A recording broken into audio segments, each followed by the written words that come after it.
good evening. Tonight, I would like to talk to you folks about the Dogman and this rake creature that people are seeing that's come into popular culture.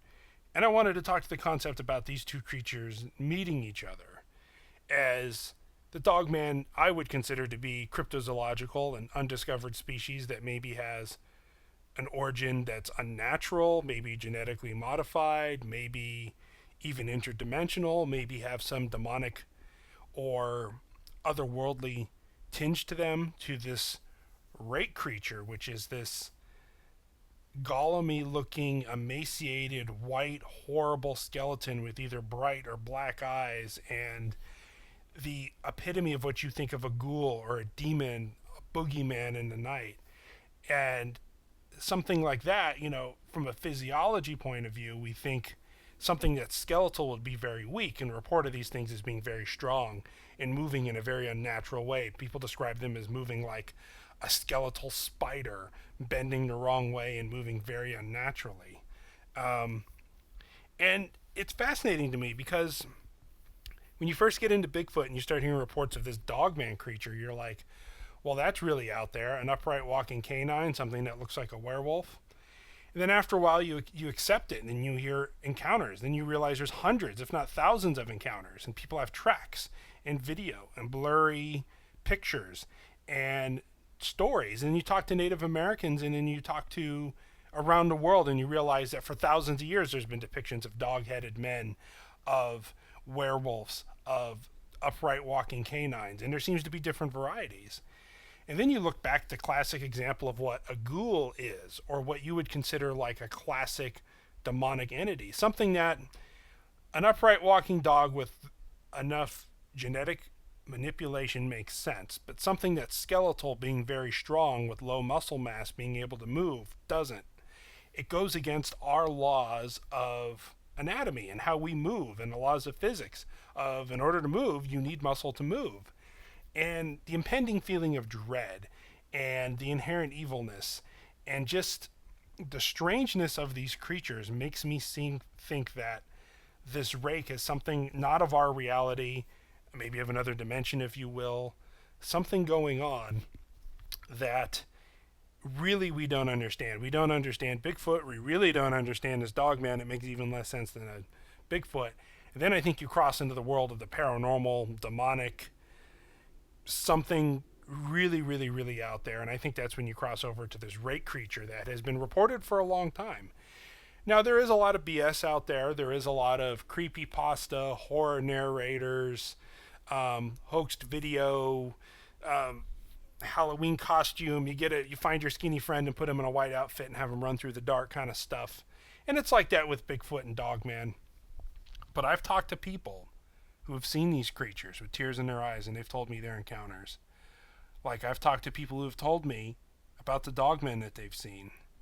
And I have to conclude that from the encounters, from the stories I've heard, that these creatures exist in some form or another, whether they're being hallucinated, or whether they're a flesh and blood creature, whether they're a natural creature, whether they're set loose by a government or dropped off by an alien ship or came through another dimension. Who the F knows where these creatures came from, even more so than a dogman. And I think the dogman itself is a very fascinating idea, because I think humans have a very duality when it comes to wolves and when it comes to dogs, because dogs are man's best friends. We've domesticated wolves. We can literally turn a 180-pound gray wolf in a few generations into like a Shih Tzu.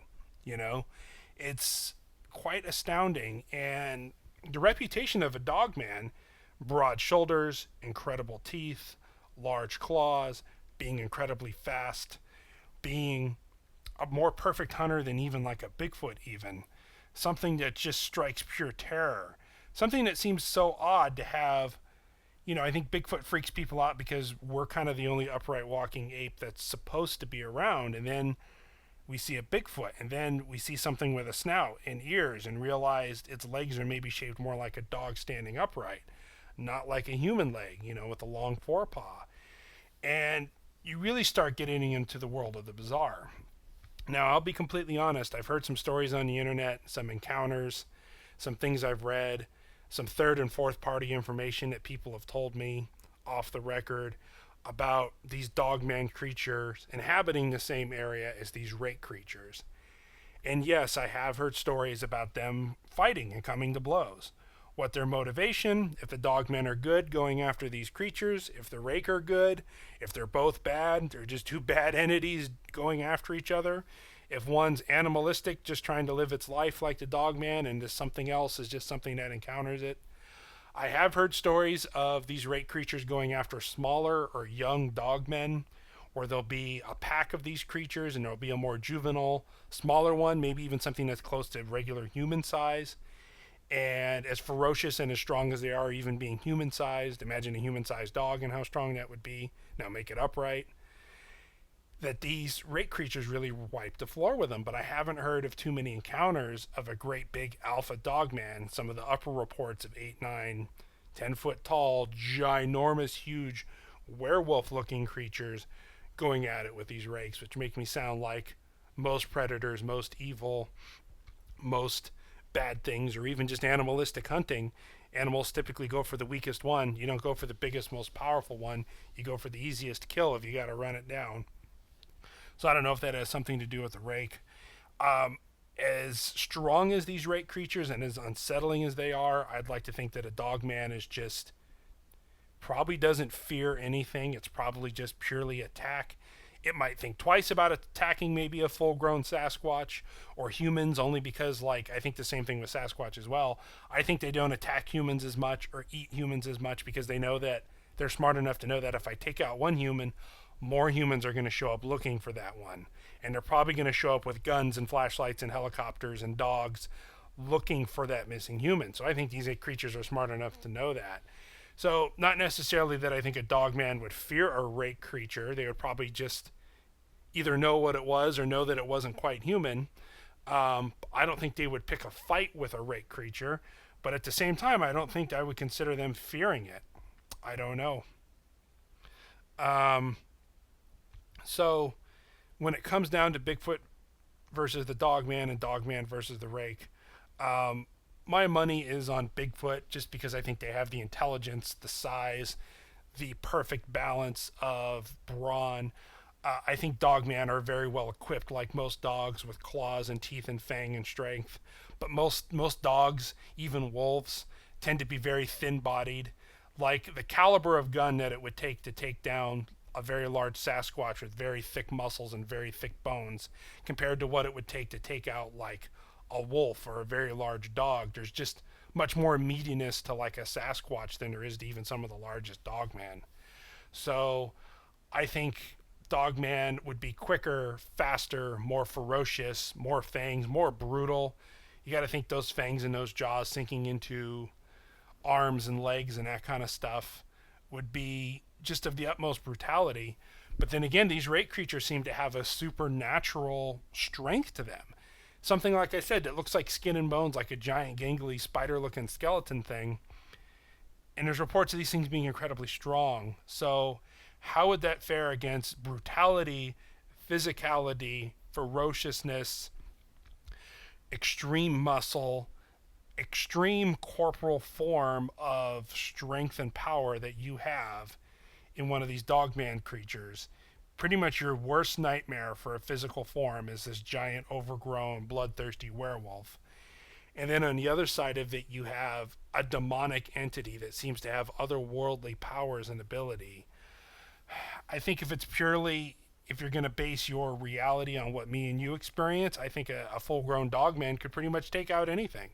I think the biggest Bigfoot would have a hardest time with the biggest Dogman, just for pure strength and complete ferociousness. But I also think that Dogman and Bigfoot, like I've stated in other videos, probably avoid each other as much as possible.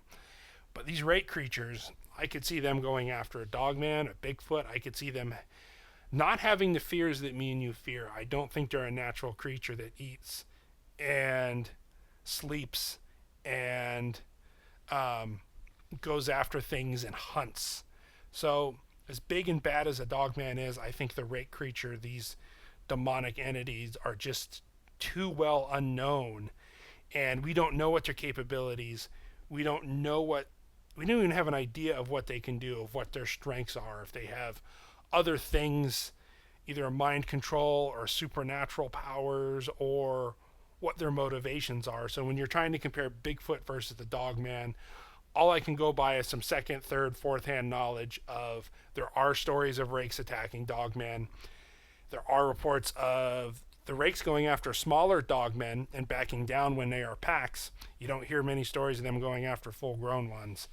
And yeah, my money's on Dogman if it's a big one, and my money's on Rake if it's a small Dogman. And that's pretty much what I'm going to say about the subject of these two meeting. It's one of those things where I think it would be a great horror movie or something that you could watch from 200 yards away through a telescope. But I think it would be bad news for a human being to be around these two if they ever got into it. Anyway, thanks for talking about this subject with me. Let me know what you think in the comments, who would win and why. And stay safe in the woods, folks.